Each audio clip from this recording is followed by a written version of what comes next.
Hi everybody, this is Oleg, Oregon Preparedness.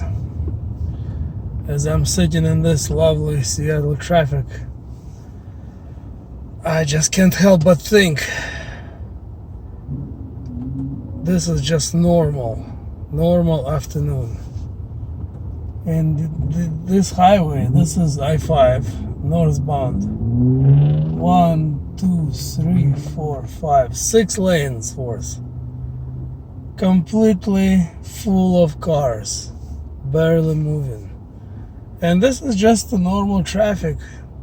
Even though Seattle ranks number 2 as the worst traffic in the United States after LA. Still, this is normal. People are just going home from work. And I made similar video a while back, a few months ago, but I just cannot help but think, what if there was some really serious reason to leave the city? Right now, this is just working people going home. If there was some nuclear blast, or I don't know what else, what would cause people to all try to leave the city, whatever that could be, there is just no way you could escape. Actually, look at this. Therefore, we need to have plan B. If you live in the city, of course, if you live on the outskirts of the city, or better yet, in a smaller town near the city where you work at, that's ideal. But if you live in the inner city and some crap hits the fan in a serious way, how are you gonna escape? Especially if you live in a big city. Even on foot, it takes hours to walk. How fast can you walk? 3-4 miles an hour. To escape the city, you'd be walking, depending on the size of the city and where you're at, but probably 4 to 8 hours just to get out of the city if you are on foot.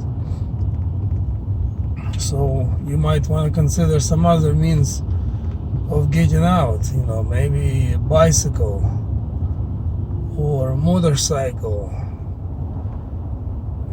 And that question becomes more difficult if you have a family. If you're by yourself, it's much easier. You just jump on a bike and you go, whether it's motorized bike or no, still you just go. If you have wife and kids, if you have 2 kids, 3 kids, it becomes much more difficult and complicated. So think about it for a minute. If there is some crazy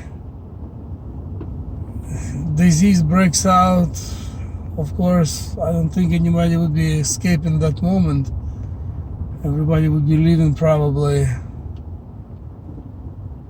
maybe not in the same very moment.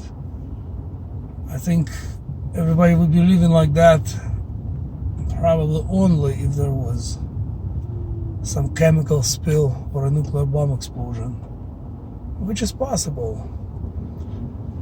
Another possibility is if you live near nuclear power plant. I'm from the Ukraine, as I mentioned in some of my videos, and most of you probably remember how there was big accident in Chernobyl, which is the power plant in the Ukraine, in 1986, and how they had to evacuate in a hurry the whole entire city of Pripyat. How people were living in their pajamas, not allowed to take anything with them, absolutely nothing. They were just being loaded in the buses and evacuated in a hurry. Of course, there was one advantage. Back in Soviet times, most people didn't have cars. Right now they do. Right now they're full of cars, just like here. Back then, roads were relatively empty. But imagine if you are in a major city and there is no war, nothing else crazy, a comet didn't fall on your city, but your nuclear power plant that's nearby had a meltdown, and everybody is trying to get the heck out. So think about plan B, how you would escape.